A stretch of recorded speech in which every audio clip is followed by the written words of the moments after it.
Hello दोस्तों, मैं doctor Ajay, physiotherapist. मैं आज आपको बताऊंगा काइफोसिस के बारे में। काइफोसिस एक ऐसी स्थिति होती है जिसमें आपकी रीढ़ की हड्डी आवश्यकता से अधिक आगे की तरफ मुड़ जाती है।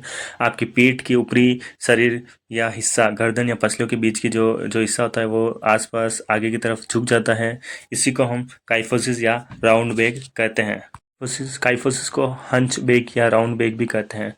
काइफोसिस जो होता है, नॉर्मल कंडीशन में जो स्पाइन होती है वो आपको खड़े रहने में और सहारा देने में मदद करती है। इसी को काइफोसिस कहते हैं। काइफोसिस में इस प्रकार से कमर के ऊपरी हिस्से में जो उभार आता है, इसी को काइफोसिस कहते हैं। काइफोसिस में साइन एंड सिम्टम्स के अंदर सबसे पहले हम बैक में पेन रहेगा, कमर में जकड़न रहेगी तथा थकान सा महसूस होगा।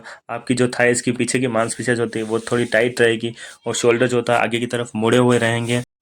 आपकी पीठ या कुब्बड़, जो आपकी पीठ के ऊपरी का हिस्सा जो होता है वो मुड़ा हुआ रहेगा या कुब्बड़ क्या जैसा बना रहेगा।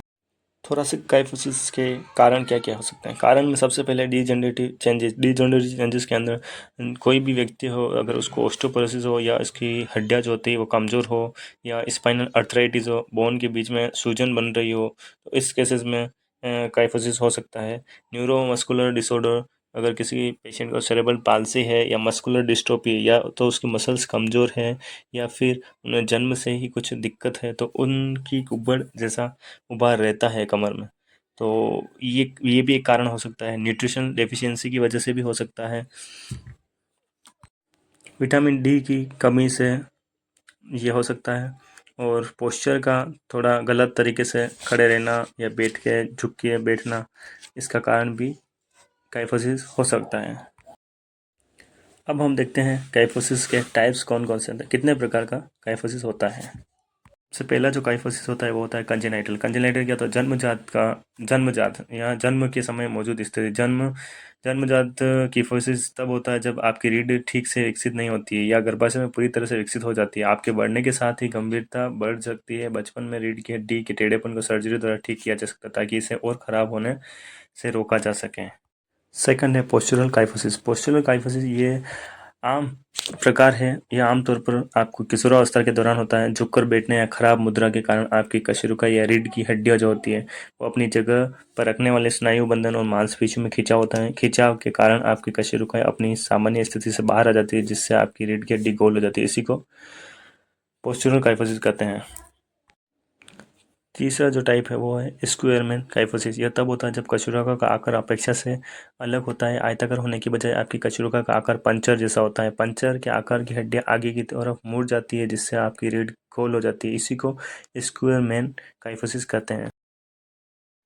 चौथा टाइप जो होता है वो होता है डीजेनरेटिव काइफोसिस। डीजेनरेटिव काइफोसिस जो होता है उसके अंदर डिस्क के अंदर डीजेनरेशन स्टार्ट होने की वजह से डिस्क जो होती है थोड़ी स्पेस जो होता है वो कम हो जाता है। उसके कारण जो काइफोसिस, जो रीढ़ की हड्डी जो होता है आगे की तरफ झुक जाती है। इसी के कारण जो एंगल जो होता है वो घुमा हुआ हो जाता है। उसी को डीजेनरेटिव काइफोसिस कहते हैं।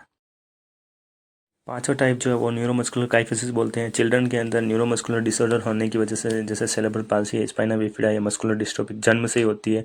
उसके कारण जो उनकी कमर जो होती है वो बेंड हो जाती है आगे करे, तो उसको न्यूरोमस्कुलर काइफोसिस कहते हैं। न्यूट्रिशनल काइफोसिस जो होता है बच्चों के अंदर विटामिन डी की कमी से या न्यूट्रिशन की कमी से जो काइफोसिस होता है उसी को न्यूट्रिशनल काइफोसिस कहते हैं।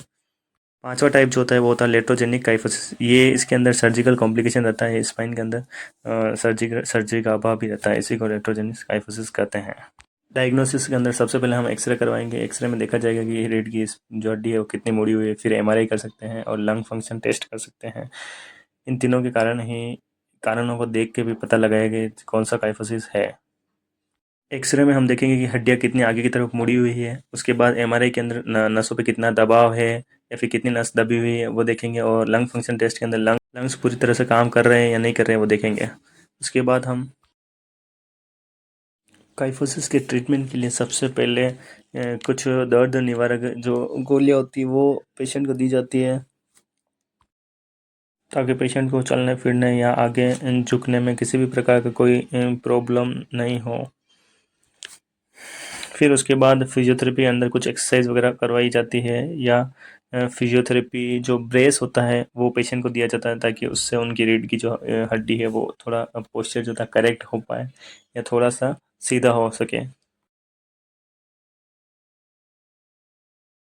उसके बाद पेशेंट को कुछ एक्सरसाइज एवं कुछ योगा जो डेली रूटीन में करने होते हैं वो बताए जाते हैं, जिससे पेशेंट का जो कुबड़ापन है वो भी कम हो जाए और पोस्चर जो होता है नॉर्मल हो जाए।